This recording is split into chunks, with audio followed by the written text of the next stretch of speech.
নলবাৰী চহৰৰ সমীপৱৰ্তী বাসুদেৱ ভৰালি তোলাৰ ৭০ বছৰীয়া নৃপেন্দ্ৰ বৰ্মনক মঙলবাৰে নিশা ১২ মান বজাত চুৰিৰে হানি হত্যা কৰে নিজ পুত্ৰই। পুত্ৰ নাৰায়ণ বৰ্মন ওৰফে নাৰদ সেই সময়ত নিচাসক্ত আছিল। পিতৃ নৃপেন্দ্ৰ বৰ্মন পুত্ৰৰ অত্যাচাৰত আতংকিত হৈ নিজ কন্যাৰ গৃহত আত্মৰক্ষাৰ বাবে দৌৰি আহে যদিও তাতেই হানি খুচি হত্যা কৰে। পুত্ৰ নাৰায়ণ বৰ্মন ওৰফে নাৰদক নলবাৰী সদৰ থানাৰ আৰক্ষী দল এটাই নিশাই খেদি খেদি কৰায়ত্ব কৰে। উল্লেখ্য যে পিতৃক হত্যা কৰি অসামাজিক কৰ্মত জড়িত কুলাংগাৰ পুত্ৰ নাৰায়ণে পলায়নৰ চেষ্টা কৰিছিল। ঘটনাটোৱে সমগ্ৰ নলবাৰীতে চাঞ্চল্যৰ সৃষ্টি কৰিছে। কি হৈছিল মানে কি আছি গাড়ী লৈ ইয়াৰ মাত্ৰ জিৰেছি জিৰে ঘৰত গেছি কিবা বোলে বিড়ি 3ডাল ৰৈ দেউতাকক বোলে কৈছে বিড়িগিলা কি হাল দেউতা কৈছে ক'ব নোৱাৰো ৰা বিড়িগিলা কিবা নিব পাৰে নেতে তাৰপৰা সি দাউৰি আহিছে বুঢ়া দোকানত গেছি দোকানত বোলে বিড়ি নাপলাক চিগাৰেট লৈ আহিছে আহি চিগাৰেট দিছে আহি বোলে দুৱাৰ মোক আমাৰ এই ঘৰ নাপলাক সি চুৰিখনতে হানি দিছে একদম ইয়াতে মোক সি ল'ৰাটোৱে নাৰায়ণে হানি দিছে দি পেলাই মোক লয় বাবা কে হেৰি ক'লা মোকো খেদি আহিবলৈ মানে মোক গলটিয়ে দিছে বুকত দিছে। এখেতৰ নাম কি? শ্ৰী ললিতা বৰ্মন। এখেতৰ নাম শ্ৰী নৃপেন্দ্ৰ নৃপেন বৰ্মন। ক'ত ঘৰ? এতিয়া পথাৰৰ মাজত নতুনকৈ ঘৰ বনাইছে মাটি কিনি দেউতাই তাৰমানে ঘৰত আছে সি 9:30 বজাত আহিছে আহি আমাৰ ইয়াতে সুৰকি সদায় সুৰকি পেলাই দেউতা থকা বুলি সুৰকা বুলি ভাবি সুৰকিছে দুয়ো ভাগ্যক চিপ 2 পেকেট দি গৈছে আছে চিপছ খোৱাই নাই 2 পেকেট দিছে। তাৰপিছত সি গেল সুৰকিয়ে চোতালৰ পৰাই গেল তাৰপিছত যেতিয়া গৈছে ঘৰত গৈ যোৱাৰ পিছত বিড়ি বোলে বিচাৰিছে আনি থৈছিল কালি তাৰপিছত বিড়ি বিচাৰি বিড়ি নাপালে দেউতাক কিবা কৈছে নেকি ভিতৰে তাৰপিছত দেউতা নাই সি স্কুটিখন লৈ হাফ পেণ্ট আৰু গেঞ্জি পিন্ধাইছে আহি কৈছে দেউতা ক'ত মই ক'লো দেউতা ক'ত নাজানো মই আমাৰ তাক নাই দেখোন কি হৈছে দেউতা ঘৰত নাই নেকি সেনেকৈ ক'লোঁ।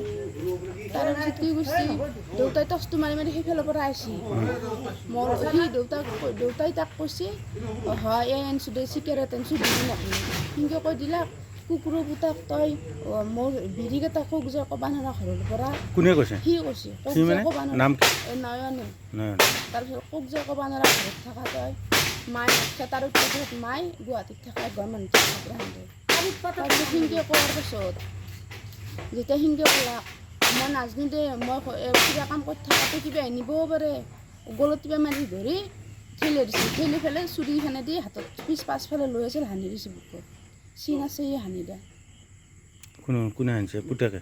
পুতেকে। তাৰপিছত সেই হানাৰ পাছত বহি গ'লে দেউতাই মই বোলো কি কৰা তই কি কৰা বিধি কেইটাৰ বিধিহে সেনেকৈ ক'লোঁ কৰাৰ পাছত কোৱা নেকি ইমান তাৰমানে নিচা তাৰপিছত পলাইছে নেকি? পলাইছে ঠিক সেনেকৈ পলা নাই তাৰপাছত গেল সেনেকৈ যেতিয়া বহি পেলাই চবটো পৰিয়ে গেলাম পৰি যোৱাৰ পিছত চচৰে টানি আনিছে মূৰত এলাখান চাৰ্জাৰ আছে টানি আনিছে ভৰিত ধৰি ল'ৰাটো ক'ত ক'ত নিচি চাৰতে ধৰি নিচি দেখোন। নলবাৰীৰ পৰা প্ৰণৱজ্যোতি কলিতাৰ ৰিপৰ্ট এনি ভাৰত 24।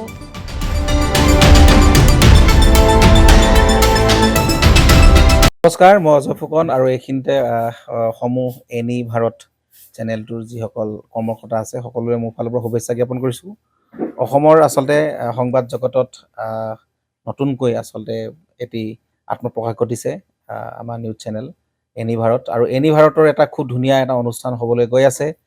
সকলোৱে জানে আমাৰ সকলোৰে মৰমৰ হাৰ্টথ্ৰব জুবিন গাৰ্গৰ গানে কি আনে আচলতে জুবিনদাৰ সেই গীতৰ আধাৰত আমাৰ হিৰুদাই লিখা সেই গীতটি গানে কি আনে এই গানে কি আনে নামৰ এটি তেওঁলোকে সাংগীতিক ৰিয়েলিটি শ্ব' কৰিবলৈ গৈ আছে আৰু 15 আগষ্টৰ পৰা গোটেই আৰম্ভ হ'ব।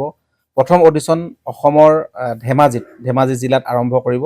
গতিকে সমূহ যিসকল প্ৰতিভা আছে যিসকলে গান ভাল পায় যিসকলে তেওঁলোকৰ নিজৰ প্ৰতিভা আচলতে দেখুৱাব বিচাৰে এই ৰিয়েলিটি শ্ব'ত গানে কি আনে এই প্ৰতিযোগিতাত অংশগ্ৰহণ কৰক আৰু খুব ধুনীয়া আপোনালোকে সুবৰ্ণ সুযোগ লাভ কৰিব।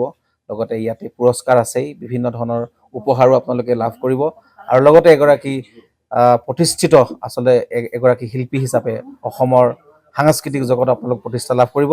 গতিকে গোটেই অনুষ্ঠানটোলৈ মোৰ ফালৰ পৰা শুভকামনা থাকিল আৰু লগতে এই অনুষ্ঠানটোত আপোনালোকে অংশগ্ৰহণ কৰিব আমিও আছোঁ আৰু সকলোকে আমি লগ পাম। ধন্যবাদ।